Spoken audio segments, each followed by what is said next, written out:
Hello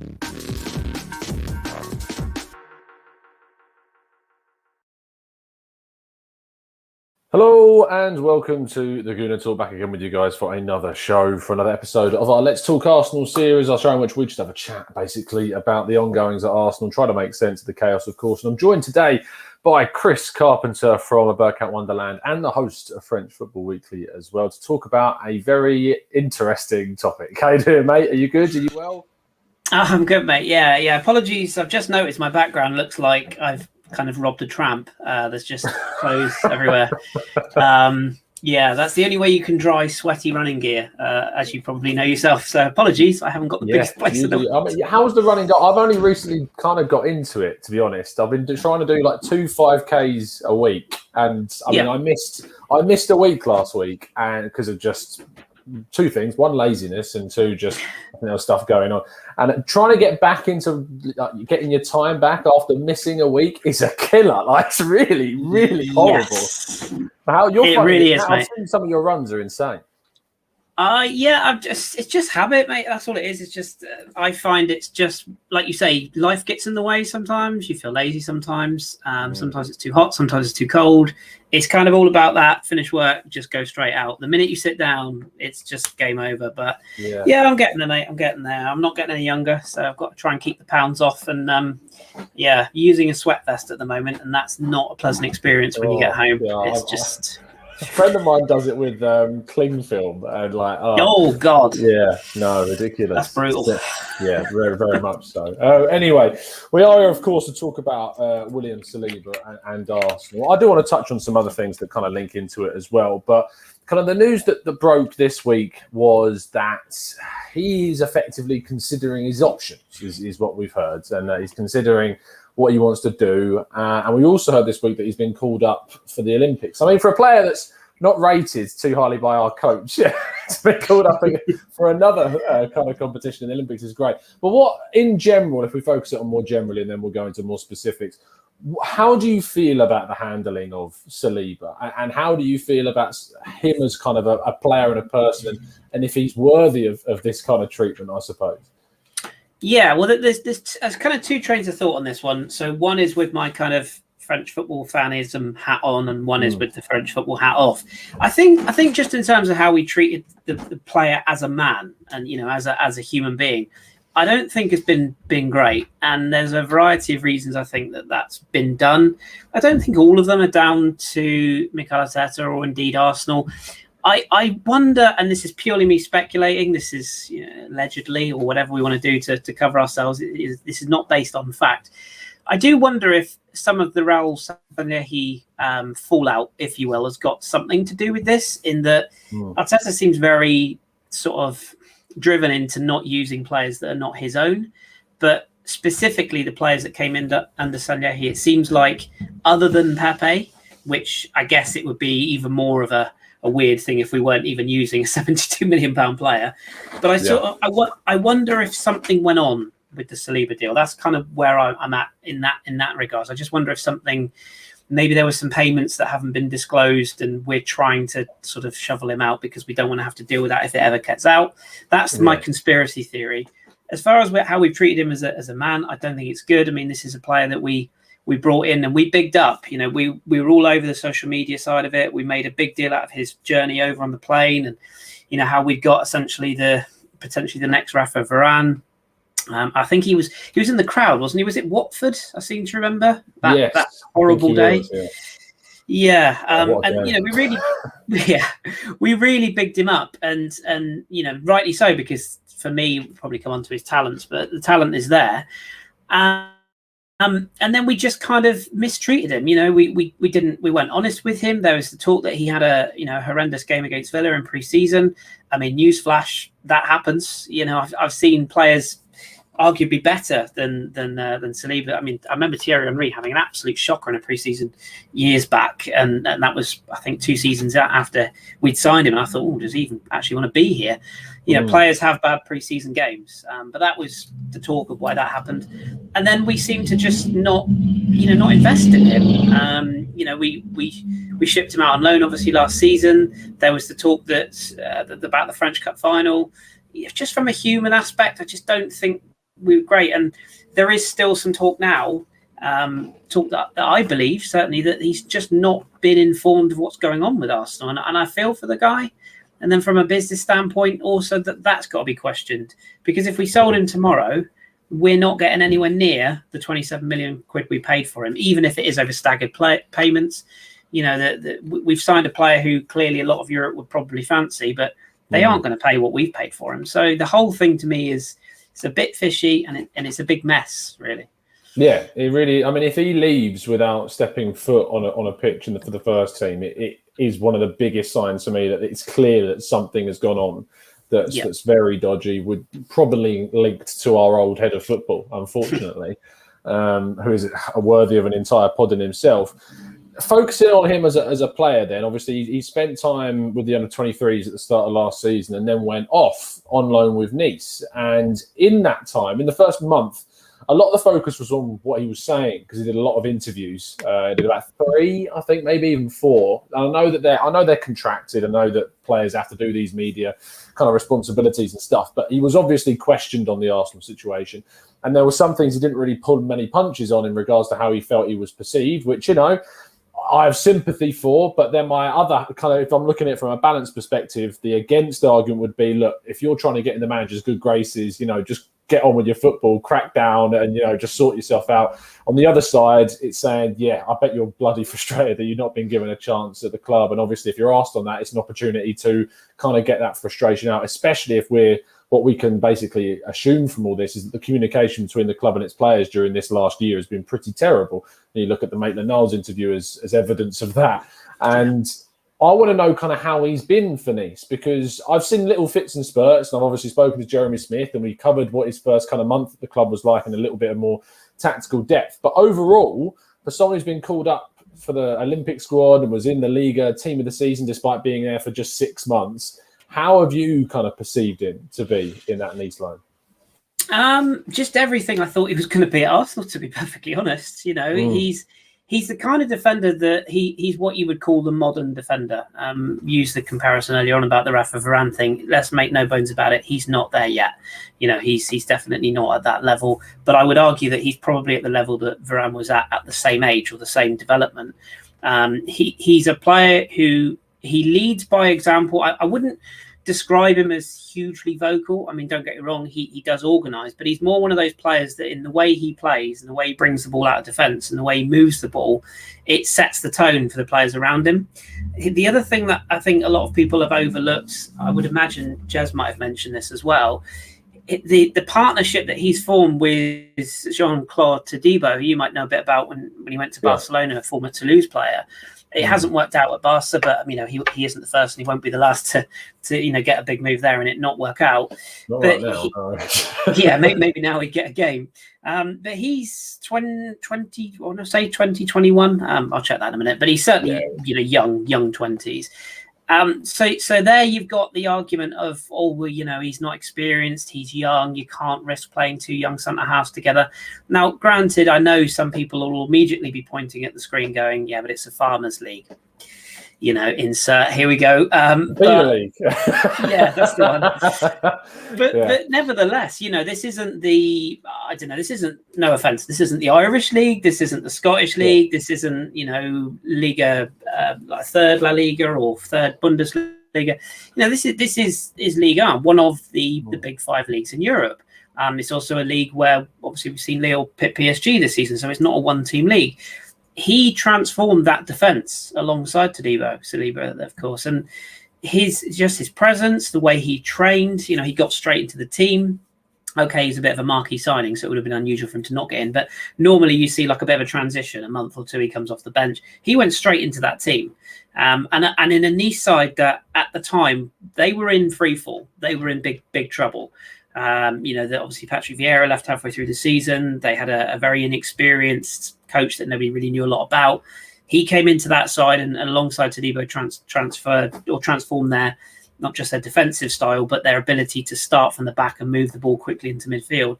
And that got Nice a decent finish to the season. So, his all of the attributes that we saw when we first laid eyes on him were there in spades. That ability on the ball, the passing range, good in the air, Yes, he takes a risk or two. Of course he does. Rio Ferdinand used to take a risk or two, and he didn't turn out too badly, did he? You know, there's other comparisons in sort of high rangy type defenders. Is he going to make mistakes? Yeah, of course he is. You know, Tony Adams made mistakes as a young player. Martin Keown made mistakes as a young player. All good defenders made mistakes as young players. You know, I remember John Terry as a youth defender. He was all over the place.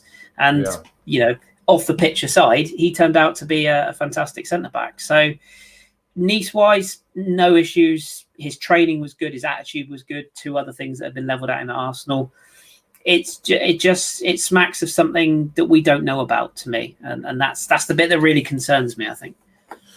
How do you think the Olympic side of things is going to affect his future? Because getting called up for that squad, because we were led to believe, and I mean Mark Byron Adams, is it Byron Adams? I think it might be, of the PA tweeted out, and Charles Watts also tweeted out, and I think Chris Wheatley as well, all kind of reported that the idea was for him to come back in pre-season and then be judged. Now the Olympics, he's going to be basically missing most of that pre-season and will be unavailable at the start of the season as well.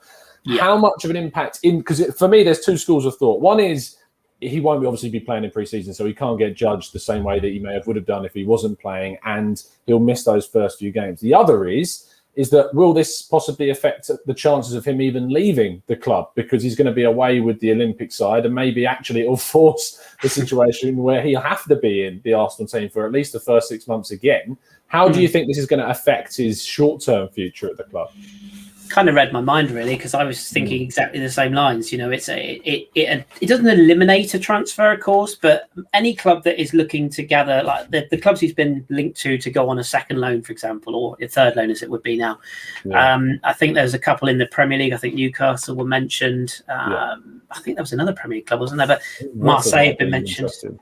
Yeah, I mean, so any clubs like that, or any sort of big clubs, any club of a high league, essentially, they're going to be looking to get their business done fairly early, or as early as possible. What they're not going to be keen to do is bring in a centre-half that arguably they want to start midway through August or early September. They want their defence in particular settled.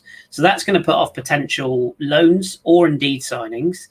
The other thing is, if he goes to the Olympics and he plays fantastically well, then there's going to be the argument of, okay, so he's performing brilliantly. Is he good enough for Arsenal? But by that time, we may have already brought in a player, and we're obviously, potentially going to have a settled defence. So then you're going to have potentially an unhappy player who's coming back going, I've just had a brilliant Olympics. You don't want me to leave because my asset value is too high, but you're not going to play me. So there's that issue. And then there's the kind of the X factor in all this is, what if we sell or loan him before he goes to the Olympics? Because that's my other thought on this. I wonder if this almost gives Arteta a bit of a way out of this awkward, uncomfortable situation, and it makes the club look rather good, where they turn around and go, do you know what? We're going to loan him to, let's say, for argument's sake, Marseille. They're fully aware that he's not going to be ready because of the Olympics. We wanted to make sure the player got football, so we've agreed to a loan deal ahead of his return, and then that way they don't have to judge him, quote, in pre-season, and they don't have to integrate him. And then come Christmas, who knows where we'll be. We might have 5 centre-backs injured. We might have signed another 6 centre-backs by then, because we seem to be obsessed with signing centre-backs. Mustafi might be back. Please God, no. But you know what I mean? There's a lot of things that can happen between now and then. And then, of course, if he has gone on loan after the Olympic squad, he might have been playing brilliantly, but for somebody else, the valuation's up. We sell him in January, and everyone by that time is already in love with Ben White or whoever else it is. And mysteriously, we move forward and it gets brushed under the carpet. So that would be where I put my money, in that we would either put him on loan or indeed sell him before he even goes to the Olympics. From the player's point of view, he probably just wants his future settled. He just wants to play. And I wouldn't mind having a friendly bet with you now that, assuming he stays fit and assuming France perform well, I wouldn't mind betting that he'll be one of the star players in that Olympic team, and then we'll all look rather silly when he comes back and he's had a brilliant tournament.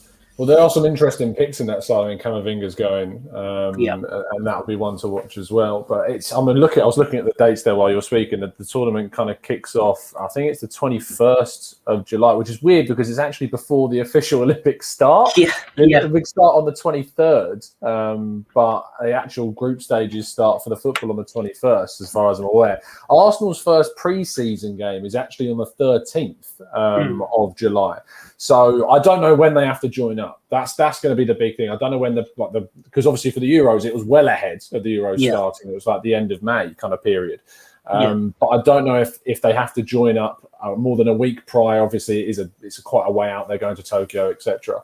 But it's if say they don't have to join up and say he has got some involvement in maybe that first pre-season game, that will be interesting if he does get called up. And if he isn't anywhere near the squads and say the Olympic squad hasn't been called up yet, I think that fans will be clamouring for kind of a reason as to why he's not in and around that group for that first pre-season game.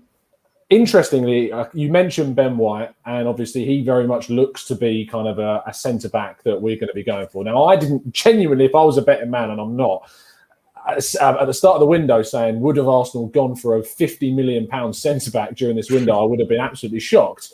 And I still am. And the fact that it's Ben White shocks me even more, to be honest. Now, having done a lot more research into him and hearing from people who've watched him a lot, I've warmed very much to the idea of Ben White coming in. I'm speaking to obviously Jeremy, who's a Brighton fan himself.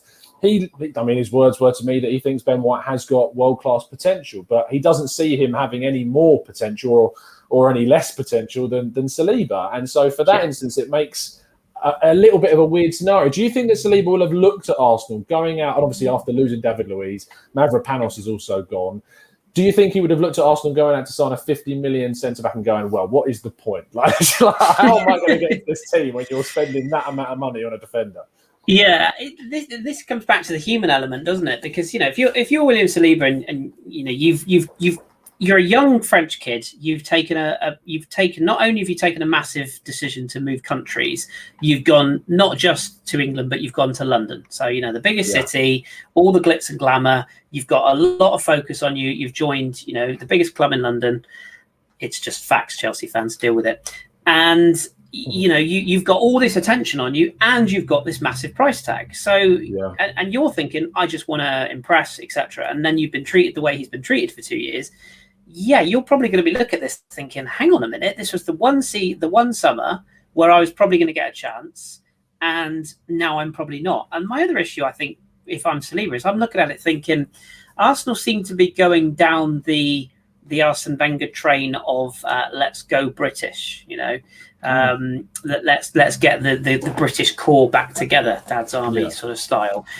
And I would look at that as Saliba and think, well, unless they're going to sell one of Holding or Chambers, and it seems like Chambers is going to be viewed as a right back anyway, I would also be looking at that thinking, well, they're probably not going to look to use quote unquote a foreign defender, and if they do, it's going to be Gabriel and Pablo Mari. I think is probably going to be like that guy who fills in the backup slot, next season. So I would also look at that and thinking, well, they've gone for this. You're not going to sign a £50 million defender and not play him, are you? So that's one spot straight away gone. I can't see us playing in a back three, centre backs wise, because we haven't got two wing backs. Even if Hector Bellerin stays, he's not a wing back, is he? Maybe when he broke through, but he hasn't got the pace to run that role. No. I do feel like Saka has the potential to be a really great left wing back, and I love the dimension of Saka at left wing back and Emile Smith-Rowe playing on the left ahead of him. That combination of the left foot, right foot, that really excites me. But I see what you mean about the back three. I think there's potential for us to play it. We need to sign more players that suit that system, and there's seemingly a real intent about a number 10, which wouldn't fit into a back three system. Exactly, so. and even if we played a back three, who are your three centre backs going to be? Well, at the moment, you pretty much guarantee if Ben White comes in, he's one of them. Kieran Tierney, who we've all just forgotten, has just signed a new contract. He's been playing centre back in a back three for Scotland, so he'll probably shuffle in, like you say, really if they make room for a left back, and even if Kieran Tierney played as a left wing back, okay, so you've got three centre back slots. Would you put it past Arteta to play Gabriel, Holding, and Mari ahead of Saliba? I mean, I wouldn't. No, and obviously, if I Ben think White he did comes that in, against Chelsea when we drew 0-0, didn't he? So I think that was the back three. So yeah, exactly. So I mean, I just sort of feel like, say, if you bring in that style of centre back, you're going to keep him, and you're going to put him straight into the side. And if you're Saliba, this is why I've got a little bit uncomfortable with people saying, "Oh, Saliba's a bit jumped up, isn't he?" Always, he's saying he's looking at his options. Well, you're a professional person. If you're in the office and your boss comes in and says, Tommy, you've done a fantastic job, your channel's fantastic, but what we're going to do at this stage is bring in somebody who does the exact same job as you, and we're going to give them all the benefits ahead of you. You'd be like, hang on a minute. I knew Drew would take my job. It's just not good, is it? It's not, I completely hear you. It is a really strange situation. I want to kind of move on to the questions that are coming in from the chat box as well, and some of them do kind of bleed on from that. I mean, Omar says, does the situation with Saliba further highlight Arteta's lack of man management and inability to work with young players, which is ironic given that he is a young manager? What do you make of it? Because there's Saka and Emile Smith-Rowe I always like to bring up with this argument, because I think they've improved greatly under Arteta, those two. So I don't think it's just a flat out like red or white, it's one or the other for this. I think it's a mix, but he has dealt badly on a kind of I'll use the word pastoral level with some of these players. Yeah, it's a good question that Omar raises. I don't think Arteta has an issue working with young players because, as you say, Saka and Smith-Rowe, even to a lesser degree, Tierney's still young. He wants to work with younger players. I don't think that's an issue. Balogun, obviously, new contract. I think the issue more is that Arteta wants to work with Arteta players. I think that's the big problem here. I don't think he's very keen on working with players that he hasn't identified and he hasn't signed. And if you look at Pep Guardiola, that's quite similar, isn't it? And you look at the stewardship, Guardiola tends to be, Aguero is probably one of the few examples where I remember when he first came in and everyone's like, Aguero ain't going to stay because he ain't going to work the way that Guardiola wants him to work. And he convinced him to change his game, and he did. But on the whole, Guardiola is more of a manager who wants to sign his players to do his role, and he's very loyal. Fernandinho is another example. He's very loyal to his players, when if you look at that team, arguably there's better players that could go in ahead of Fernandinho. Laporte, for example, who's probably going to be sold now. So I feel like Arteta's got a little bit of that about him, as a bit of a stubborn streak. So I don't think it's the youth. I think it's just this kind of obsession with wanting his players. And I think the young manager element, I think that's a bit of a red herring. I think he's just a manager who's desperate to prove himself. And I hope I'm wrong. I'm a skeptic, as you know. I'm still a little bit baffled with our business right now. But the ability to play young players, no issue. The ability to play a certain young player, maybe there is an issue there. Yeah, I agree. Tears of Disgust, which is a great name for YouTube, says, everyone calls for Arteta's head if he is not getting top four, but on the other hand, screams for the likes of Saliba, who's a 20-year-old, to play, and want other 20-year-olds like Lamptey to be signed, and then give other teams, I suppose what he means by teams is Martinelli, Balogun, etc., giving them a chance. Is this not ridiculous? And I'd add to that, is it slightly contradictory to ask for all of these 20-year-olds, sub-20-year-olds to play, and then for us to also compete with teams like City, United, Chelsea? They've got a lot of senior players playing at the top level. Is there a contradiction there? Yeah, I think that's a really good point. I think if you're gonna throw your hat into the ring with young players, then you have to accept the fact that there's a very good chance we're going to finish 8th again. There's also a very good chance that we could surprise everyone and finish in the top 4/top 6. Yeah. But you have to be patient. That's Ben White's 24. I still class him as a young player. He's had one excellent season at Leeds where he played 3 different positions in the Championship. Nothing against the Championship, but it isn't the level that we're going to be competing at in the Premier League now. And he's had one good season at Brighton where, like Jez has said, he's done very well. But you also have to look at the rest of that defence. Lewis Dunk was fantastic. So, there's a little bit of an issue there. I think in terms of expectations, if you're going to sign young players, you have to accept that it might go horribly wrong. Just throwing in the whole Alex Ferguson, you can't win anything with kids. How many times has that happened since then? How many times has a club gone, and even Leicester's title season, they had some young players, but they had a lot of experience around those young players. So you have to temper your expectations. And as Tears of Disgust puts it, you can't shout for the manager's head if we're not top 4, if he's playing those players.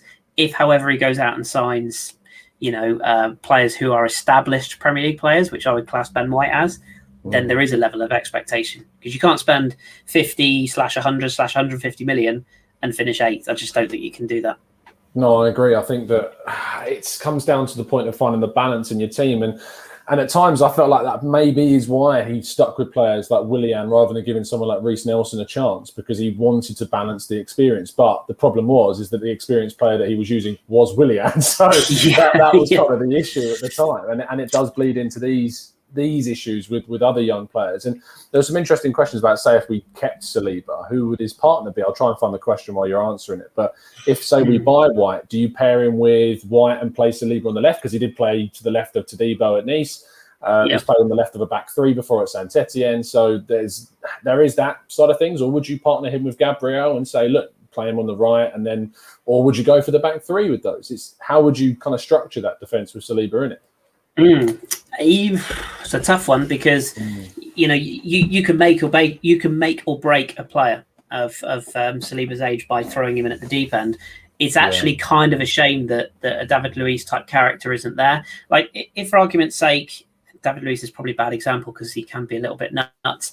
Say you had a Martin Keown type defender, somebody who's going to play 15 to 20 games a season.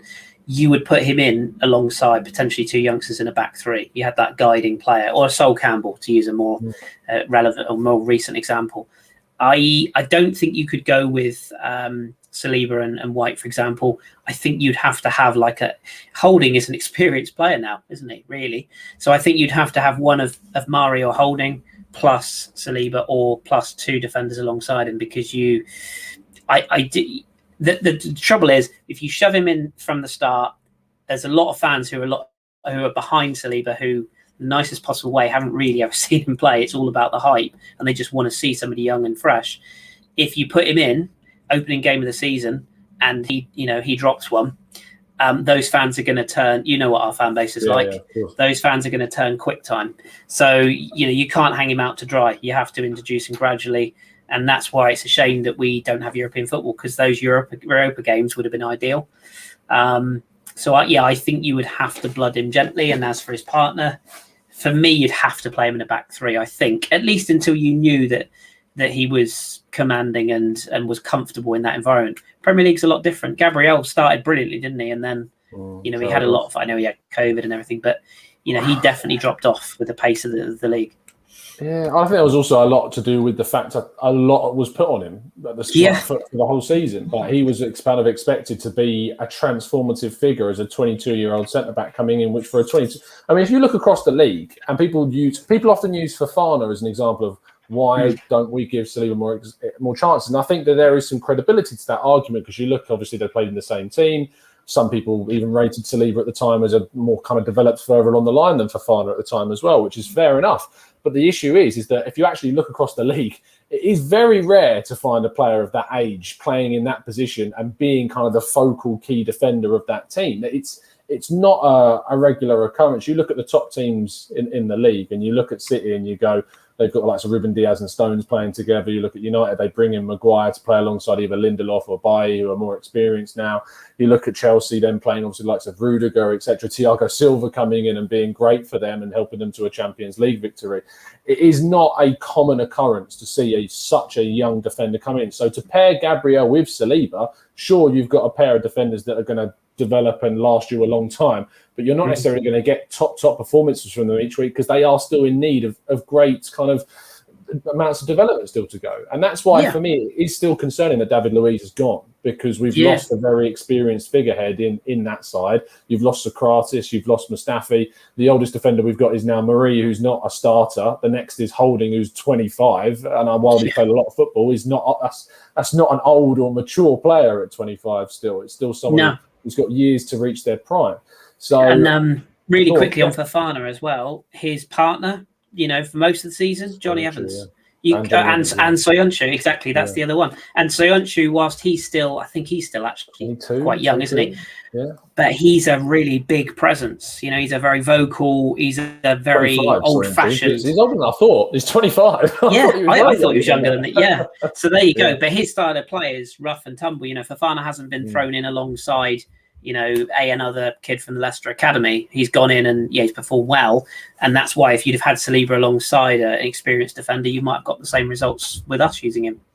Yeah, it is about finding that balance. I do think that Tiza Disgust, who put that comment in earlier, raised a really good point about the expectation in correlation, or rather in comparison to the types of players that you want to see play. And I think that centre back and defence in particular, and with the goalkeeper, having someone really experienced. And I think actually Leno, I have a lot of questions about Leno. I think his marshalling of the defence is not good enough, to be honest. I think he's a good introverted goalkeeper. But I don't think he's very good from an extroverted sense, at all. And that is an issue when you've got kids in front of him. And so that's why I'm interested to see kind of what right back we go for if we get rid of, say, Bellerin. If we go for a younger one, or if we go for someone more within the 25 to 27 kind of range to add a little bit more kind of experience, I suppose, to that team. So to finish kind of off the show, I'm going to put you on the spot and ask for a prediction about where you kind of see the Saliba situation finishing, whether you see it finishing this summer, whether you see him staying or going out on loan or being sold later on down the line. Where do you kind of see the end of this short-term Saliba story? Where I see it and where I hope to see it are two different things. Where I see it is I see him being sold because I haven't seen and I haven't heard enough from the club to suggest otherwise. Arteta's answers are very, we'll come back, we'll judge it. It's not like he's a fantastic player, he's an Arsenal player, he's part of my plans. It's not black and white. It's like, maybe. So I can see us selling him. And I think even worse, I can see us loaning him this season and then selling him at a massive discounted price next summer or in January. Where I hope, of course, is that he has a brilliant Olympics and he comes back. And I hope from his point of view, I hope he's patient. If we give him a chance, I hope he is patient and he doesn't go the sort of the Guendouzi line. And when he gets his chance, I hope he comes in and proves everybody wrong and gets an opportunity. But sadly, I think we'll probably end up not seeing him at all before he's sold on. Fair enough. We will see what happens. I imagine that we'll get a fairly better idea about this in probably a few weeks' time as pre-season starts and the Olympics comes around as well. I mean, if you ever need an excuse to watch Olympics football, you've got one now. Because obviously England don't play because of Great Britain being the reps and stuff like that. It's going to be interesting to watch some of the French matches with Saliba. Before you go, Chris, any French football or Liga footballers that Arsenal fans should be looking out for and keeping an eye on next season? Oh, crikey, put me on the spot there. I did. I'm sorry. Yeah. I mean, in terms of young talent, I mean, genuinely, I'm not just saying this, there's a lot. So, I mean, just have a look down a lot of the elite squads for the sort of teams that finish. Anywhere the teams that finish between sort of 12th and 6th, and up and coming teams. Monaco, Tchouameni is one that people know about. He's one to keep an eye on. It's a big season for Eduardo Camavinga, who everyone will by now know about, of course. I don't see him moving on this summer. I think he'll have another season with Rennes and he'll be able to rebuild his career potentially. Lille's a good one to keep an eye on because they're likely to sell basically 90% of their first team squad. So they're going to have to look to bring through younger players. There's a couple of young players at Lorient, which I'm going to keep to myself because I don't want them sold. But there's a lot to look forward to there. And, the motto of the league is the League of Talents. So there's, most of Ligue 1 is famed for being nabbed at a young age and sold on for big money. So there's a few players that most people might be a little bit aware of, but are only going to get better. So it's a league to keep an eye on. When I've got a list together, we'll probably be doing a little bit on French Football Weekly in the coming weeks. We do a little bit of a preview before the season. We'll probably look at some of those younger players that are coming through. To name you, those two, I would say keep an eye on Tchouameni and Camavinga. It's a big season for those two ahead if they don't get sold beforehand. Yeah, there's lots of interesting talent coming out. I think actually we're in a really exciting time, not just in French, but in European football in general. There's a lot of talent coming through at the moment. I think the academies coming through, especially in some of the smaller nations as well, is fantastic to see. So we will look forward to seeing some of that. The Olympics should open our eyes a little bit more, some more talent that's coming through too. But Chris, it's been an absolute pleasure. Tell people where they can find you on the socials and what's coming up on more stuff on FFW as well. Yeah, so I'm at AFC38 on Twitter if you want to follow my random ramblings of various things. I'm trying to be patient this summer, so I'm trying not to get involved in the transfer merry-go-round. I let you deal with that, Tom. But yeah, I generally tweet my thoughts as and when I get them. French Football Weekly is the podcast that I host, also part of Burkout Wonderland, as Tom mentioned before. I think we're doing our awards show next week. As for French Football Weekly, we're covering the Euros, so we're going to do a pod after the Switzerland game. And depending on how deep into the tournament France go, we'll cover that as far as they go. And then we'll be previewing the new Liga season in about a month's time. So plenty of stuff coming up. Brilliant stuff. Thank you so much, guys, for tuning in as well. Please drop a like on the video. Subscribe to the channel if you are new around here with those notifications turned on, so you never miss a show. We're back tomorrow morning for the 8 a.m. transfer update show. But it's been an absolute pleasure to speak to you guys as always. And as always, up the Arsenal.